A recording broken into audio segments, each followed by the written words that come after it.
Hello and welcome to the Redmen TV. It is the Starting 11 predictions show as Liverpool travel down to Wolverhampton to face Wolves in the Premier League on a Thursday night. Not quite sure why, but it is what it is. Everyone else is playing Premier League games tonight at random kickoff times like 7:30 and 8:15, but we get to play Wolves on a Thursday night. It's going to be a tough place to go to, and I am here to pick the Starting 11 that Jurgen Klopp will field against Wolves. And I got the last one right, because it was dead obvious, and Tom got the one before it right, so we're trying to make it 3 times in a row, maybe for the first time in Redmen TV history, who knows. So I might be playing this one a little bit safe. We're going to start off with the goalkeeper. Once we get through the 1 to 11, I'm going to do the substitutes, and I want you guys to throw some comments in there, please, as well, so I can talk about them. We've got Matt behind the camera, but we're going to start off with the goalkeeper.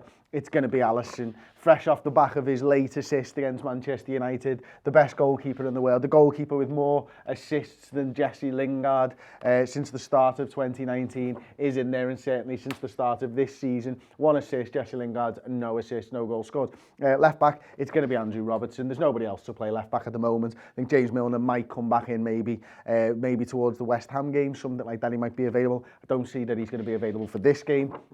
Alongside Robertson, the best left-back in the world, we've got the best centre-half in the world, and that will be Virgil van Dijk. He's going to play left side of the centre-half, as he always does. And alongside him, I think that it's going to be Joe Gomez. We've got one eye on Shrewsbury in the Cup.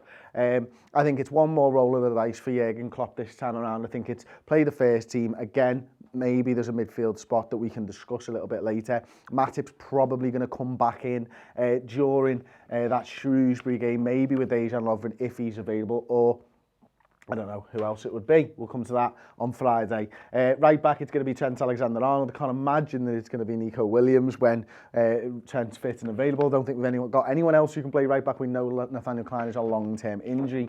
At the base of the midfield, I'm going to go Jordan Henderson, but there's an option to bring Fabinho back in here, isn't there? And we'll talk about that a little bit later on. So I think Jordan starts. I think Gini Wijnaldum plays with it. And as I say, I am going to play it a little bit safe, although it wouldn't surprise me if Lallana started this game. And I'm going to say that Alex Oxlade-Chamberlain goes into the midfield. And then the front three, well, they always pick themselves, really, don't they? I think you're going to have Sadio Mane, you're going to have Mo Salah, and then you're going to have Roberto Firmino there. I'm going to put the substitute out next. I think it's going to be Adrian, Joel Matip, Fabinho, Adam Lallana, Takumi Minamino, Divock Origi, and probably Curtis Jones to round it off because of the injuries to the likes of Shaqiri, as I mentioned, James Milner, Dejan Lovren and stuff like that. So the big question marks really come around. Does Fabinho come into this side? Yeah, and if he comes into this side, what happens to that midfield? And I'm sure people will be saying this in the comments. Matt, has anyone got a comment about putting Fabinho in the DM or anything yet? Yeah, a lot of people mentioning Fabinho, asking if we can give Chamberlain a rest to throw him in or give Hendo a rest. I think that's right, and I think the interesting one there is, do you give Henderson a rest? He's played a lot of football, probably more consistently than he has done for a long time in his Liverpool career. So I think the natural thing is, well, do you throw Fabinho in there and give Jordan a week and a half off, maybe give him the Shrewsbury game off, bring him back in for the West Ham game. Obviously Sunday was his last game against Manchester United. Do you bring Fabinho in there, or do you pop Fabinho in there and maybe throw Jordan back into that 8 ahead of Alex Oxlade-Chamberlain? As I say, it wouldn't really surprise me if we actually saw something a little bit more like that this week against Wolves, where you got Henderson, you got Lallana and Wijnaldum ahead of him. But as I say, I am gonna play it safe, so I am gonna put him in there. But the Fabinho one's really interesting. Let me know your thoughts on that. Should I put Fabinho into this starting 11? Or should I keep Jordan Henderson in there? Do you think that this team is the team that Jurgen is going to put out, or do you think I'm wrong? I mean, don't get me wrong, I would absolutely love to see Takumi Minamino with the first team. He's probably going to play against Shrewsbury though, but I want to see him play with, I want this to be the front four, you know what I mean? Could you do, I always do this, could you do that? Could you say to him, go on, get him beyond Firmino when he drops deep, get him beyond? Could you see something like that? It's just, he's not been here that long yet. So I can't imagine with Shrewsbury game coming up that he is going to play. Have you got any more comments for me to talk through though, mate? Yeah, we've got Redman saying we need to play our strongest side and give them the respect they deserve. Absolutely. Yep. Wolves are a good side. Wolves are a very good side, and we know how they're going to play, and they know how we're going to play. And again, they're going to try and hit us on the counter-attack. They're going to try and use the pace of Adama Traore. We know they've got good players, good footballers like Matinho, Neves, good defenders like Connor Cody and players like that. Neto's come on as well a little bit over the last few months and stuff. So we know what they're about, and I think this team shows them the level of respect that they deserve. Us putting our first team out against Wolves is for me, what Liverpool should be doing in this game, because it's a big game. We know that they've beaten Manchester City twice this season already, so we know that they're a good footballing side and they can win games of football. So for me, that's sort of the team. I mean, you know, does Divock Origi come in? Do we maybe give one of the front three a rest? Is anybody saying that yet, Matt? Yeah, a lot of people, to be honest. Yeah. Lucci said, could we bring Origi and Minamino in to give some of the front three a rest? I mean, yeah, that's it, isn't it? I mean, could it be because you play Origi there? We've seen Minamino play in that number 9 position in his debut. Could Mane move over to the right-hand side? Could you see something a little bit like that?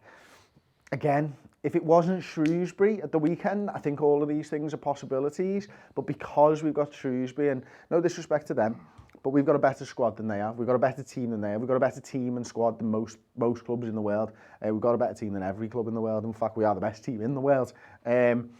So it just seems crazy that he'd mix it up too much this time around. That's what I'm thinking. That's how I'm thinking of it. So I'm going to stick with my starting 11 unless anyone can convince me otherwise. Nobody's mentioned anything about Matip yet. And again, I think it's important that we recognise that he's probably going to come in for this game against Shrewsbury. There's no need to rush him back in now, is there? The back four without Joe Matip with Joe Gomez, I think it's 7 clean sheets on the bounce. It's absolutely ridiculous what we've been able to do. We've shored it up at the back, and because of that, we've freed up the rest of the players to go out there and do their thing. And if they only get 1 goal a game, that's fine, because we're not conceding goals at the back. If we only get 2 goals a game, that's sound as well. As long as we get the 3 points, that's all that matters. But Liverpool's run has been based on a strong defence, a strong, consistent defence, consisting of these 5 players. You got anything else for us, Matt? Yeah, just a little bit more on Fabinho again. Grant's saying we need to get minutes into him, need to get back in the rhythm. Sam Tilley says he reckons Fabinho will definitely start. That's why he came on against United. Okay, yeah, I mean, look, I never talk in absolutes on this show because of how many times I've been wrong over the last, well, I don't know how long we've been doing this show for, probably 5, 6, 7 years maybe.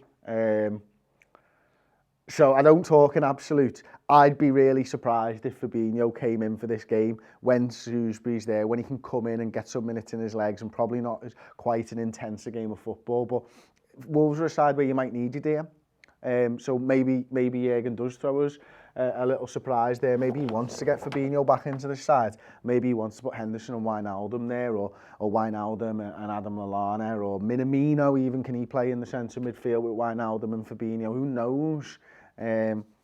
This is a guy I do want to see back in the side. I don't make no mistake about it. I absolutely want to see Fabinho back in there. But Jordan's just played so well that we don't need to rush him back. We can probably bring him on for 20-30 minutes during this game, hopefully, if game situation or game state allows us to.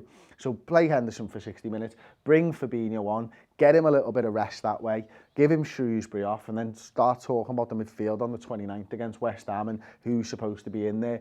Ox will be gagging to get a goal or an assist or something that you can just sort of hang his hat on, because I think he'll be worrying about Fabinho coming back in, and will Henderson move into his spot, and can he make sure that he is part of this team? I thought he had an outstanding game. I thought all 3 of those had an outstanding game against Manchester United. Particularly impressed with him in the press. And any more for us, mate? Yeah, good question from Imad. Who do you think will be the key player to break down this Wolves side? Ooh, key player. Nice question, Imad.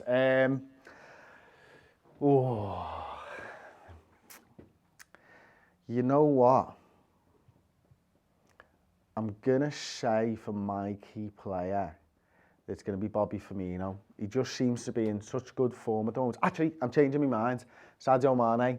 He's got 3 in his last 2 against Wolves. I think they're a team that he likes to play against. I think he's got 3 in his last 2 against Wolves. I think he's got 3 in his last 2 against West Ham as well.